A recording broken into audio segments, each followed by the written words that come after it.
What is small group communication?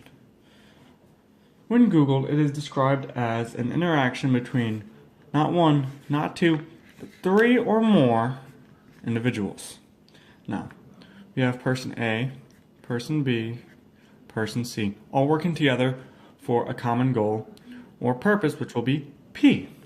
Now, small groups can get a little bit more complex than just this simple diagram shows. We can have much more, like up to 6. Each one is connected to each other. But now they also have to communicate with everybody else.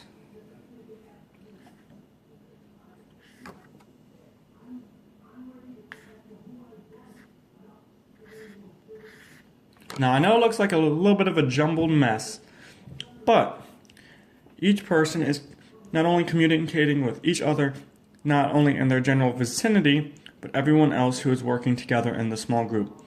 So person A can also be communicating with person D over here, while still communicating with person B and F, while still communicating with person C and person E. Now, what we have is a very simple, yet effective, small group cell. And then when it gets much larger, it starts to have a little bit more chaos involved with it, yet they are all still working towards a common goal. So, there's also one other type of small group cell left, which will be the leader. Now, this is a very common, yet effective, small group cell. It has a leader in the center in charge of not only person A, person B, person C, and person D. Now, if you would like to branch off into a more complex version of this, the small group cell will have a leader, then have its backup. And each person will also still have their own little group.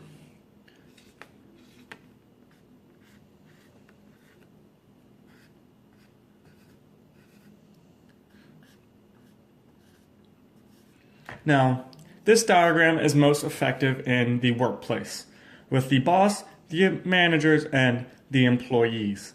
The boss communicates what needs to be done to the managers. The managers delegate all the tasks, and specific what need to be done to the employees, therefore spreading it all around. Now, what are some pros and cons?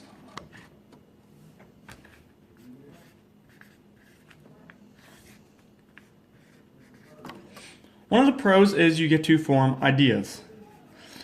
Ones that you will not commonly think of as your own. So, person A will give an idea to person B, and person B will be able to get an idea based off what they have been given. So it allows for the open-mindedness. One of the cons, however, is if one person throws out an idea that you don't like, is you will disagree. Now, disagreement is not a problem with small groups. Everyone will disagree, and that is what allows us to segue into constructive criticism.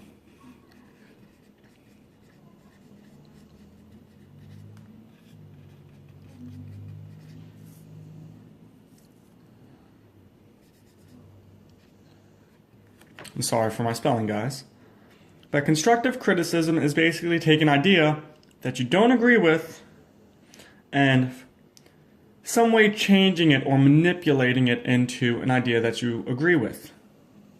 Now, one thing about constructive criticism is if you don't agree and someone constructively criticizes it, that's all right and you're able to form off of them.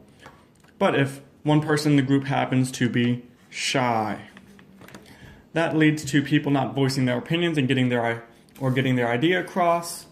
And so, with the shyness, don't be afraid to voice your opinion.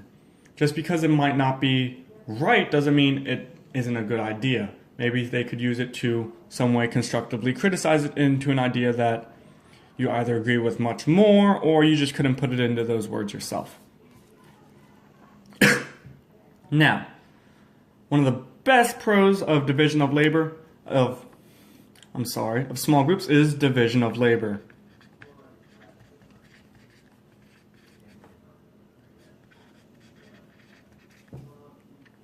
Alright, and so that is what allows you to, in the last cell group, be able to have a leader who appoints each person with their own job. And then finally, we have scheduling.